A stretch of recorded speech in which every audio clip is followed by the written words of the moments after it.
দিৱস উপলক্ষে কুন্তলী আঞ্চলিক মহাবিদ্যালয়ত স্বাস্থ্য সজাগতা সভা। আজি বিশ্ব কৰ্কট দিৱস।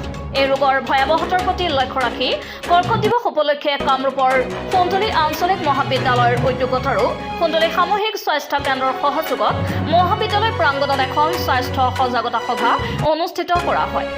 মহাবিদ্যালয়ৰ উপাধ্যক্ষ মুবাৰক আহমেদৰ পৌৰোহিত্যত অনুষ্ঠিত হোৱা সভাত কুন্তলী সামূহিক স্বাস্থ্য কেন্দ্ৰৰ ভাৰপ্ৰাপ্ত উপ অধীক্ষক ডাক্তৰ কুৰবান আলী আহমেদ, ডাক্তৰ আধছ কুভাৰাম, doctor Muzammel Mallick, computer operator Imran Hussain আৰু প্ৰায় 50 গৰাকী প্ৰথম শাৰীৰ স্বাস্থ্যকৰ্মী আৰু আশা কৰ্মীসকলক লৈ সভাত অংশগ্ৰহণ কৰে। সভাৰ জৰিয়তে উপ অধীক্ষকগৰাকীয়ে কৰ্কট ৰোগ কেনেকৈ মানুহৰ শৰীৰত উৎপত্তি হোৱাৰ লগতে শৰীৰত বিস্তাৰ লাভ কৰে আৰু প্ৰতিকাৰ সম্বন্ধে বিতংকৈ আলোচনা মৰ্মে বুজাই দিয়াৰ লগতে ৰাইজক সজাগ কৰাৰ আহ্বান জনায়। এই স্বাস্থ্য সজাগতা সভাত কুন্তলী মহাবিদ্যালয়ৰ প্ৰবক্তা ক্ৰমে doctor Shafiul Zaman, doctor MC বাবু, ডক্টৰ ইয়াছিন আলী, ডক্টৰ ইদ্ৰিছ আলী, ডক্টৰ মুজামেলহঁতৰ লগতে একাংশ ছাত্ৰ ছাত্ৰী উপস্থিত থাকে। এই ক্যান্সাৰ সেল লৈ কি কৰে, ক্যান্সাৰ নামৰ সেই কোষ লৈ কি কৰিব, এটাৰ পৰা 4টা, 4টাৰ পৰা 16টা, 16টাৰ পৰা 400, 400ৰ পৰা 3200 এনেকে গ্ৰোথ হ'ব। তাক আমি কি কম, আনকন্ট্ৰল। তাৰ যিটো মডিফিকেশ্যন, কন্ট্ৰল যিটো নাথাকে, বুজি পাইছেনে? গ্ৰোথ মানে এডাল গছ। আমাৰ যে ধান খেতি কৰোঁ আমি, ধান বাও ধান 280 দিন লাগে, আহু ধান 120 দিন লাগে, 90 দিনৰ পৰা 120 দিন লাগে। যদি 15 দিনতে ধানৰ গছ হৈ ধান গজে, ভয় লাগিব না নাই? ভয় লাগিব না নাই? ঠিক তেনেকুৱা ধৰণৰ বস্তু মানে growth uncontrol, interacting cells, lack of cells. ই কি কৰিব, তাৰ আশে-পাশে থকা যিবোৰ কোষ থাকে সেইবোৰকে খেলিব, ইনভলভ কৰিব, ঠিক ফসলা বেমাৰৰ নিচিনা। কিন্তু ক্যান্সাৰৰ ভাল বস্তুটো কি জানে, ইয়াৰ এটা ভাল গুণ আছে। পৃথিৱীত যিমান বেয়া বস্তু আছে সিহঁতৰ ভাল গুণ আছে।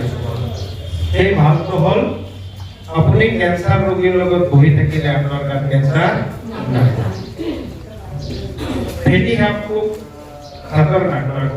প্ৰথমতে মই কুন্তলী মহাবিদ্যালয়ৰ কৰ্তৃপক্ষ তথা সমূহ ছাত্ৰ ছাত্ৰী কৰ্মীবৃন্দক ধন্যবাদ জনাইছোঁ। আৰু আজি আমি জানো বিশ্ব কৰ্কট দিৱস আৰু কেঞ্চাৰৰ ভয়াৱহতা আমাৰ মাজত বাঢ়ি গৈছে। বিশেষকৈ গোটেই বিশ্বৰ তুলনাত ভাৰতবৰ্ষত কেঞ্চাৰৰ পৰিস্থিতি খুব ভয়াৱহ। গতিকে এই ভয়াৱহ দিনত আমি কিছু উপলঙা কৰা দেখা যায়। গতিকে আমি সজাগতা সভা এটা আয়োজন কৰিছোঁ কলেজৰ সৌজন্যত। কুন্তলী সামূহিক স্বাস্থ্য কেন্দ্ৰৰ সমূহ কৰ্মচাৰীবৃন্দক লৈ, কলেজ কৰ্তৃপক্ষ, কলেজৰ ছাত্ৰ ছাত্ৰীসকলক লৈ আমি এই বিশ্ব কৰ্কট ৰোগ দিৱসৰ দিনাই যি প্ৰগ্ৰাম আমি কৰিলোঁ, এই প্ৰগ্ৰামৰ দ্বাৰাই এটা বিস্তাৰিত খবৰ গোটেই সুদূৰ কুন্তলী গৰৈমাৰী অঞ্চলত প্ৰসাৰিত হ'ব আৰু ইয়াৰ দ্বাৰাই এটা ভাল বাৰ্তা ৰাইজৰ মাজত যাব আৰু তেওঁলোকে কি কি পৰিস্থিতিত পৰি আমি কেঞ্চাৰৰ পৰা হাত সাৰিব পাৰি, কেঞ্চাৰৰ কাৰকবোৰ কি কৰিলে কেঞ্চাৰ নহ'ব আৰু কেনেকুৱা ধৰণৰ খাদ্য বা লাইফষ্টাইল পৰিৱেশন কৰিলে আমি কেঞ্চাৰৰ পৰা বাচি থাকিম, তেনেকুৱা ধৰণৰ আমি ছেমিনাৰ টাইপ কৰি কিনে 2জন ৰিচাৰ্চ পাৰ্চনে আমি ইয়াক পৰিৱেশন কৰিলোঁ। আৰু মই আশা কৰোঁ ইয়াৰ দ্বাৰাই সমূহ ৰাইজ তথা ছাত্ৰ ছাত্ৰী তথা স্বাস্থ্য বিষয়াসকল উপকৃত হ'ব আৰু স্বাস্থ্যকৰ্মীসকলে এই মেছেজটো আমাৰ বিভিন্ন ধৰণৰ ছাব চেণ্টাৰ পৰ্যায়লৈ লৈ যাব বুলি মই আশাবাদী। আমি প্ৰত্যেক বছৰেই 4 ফেব্ৰুৱাৰী আমি ৱৰ্ল্ড কেঞ্চাৰ ডে পালন কৰোঁ। বিভিন্ন সময়ত আমি বিভিন্ন মেডিকেল অফিচাৰক মাতি আমি এই বিষয়ে ছাত্ৰ ছাত্ৰী তথা ৰাইজক সজাগ কৰিবলৈ চেষ্টা কৰোঁ।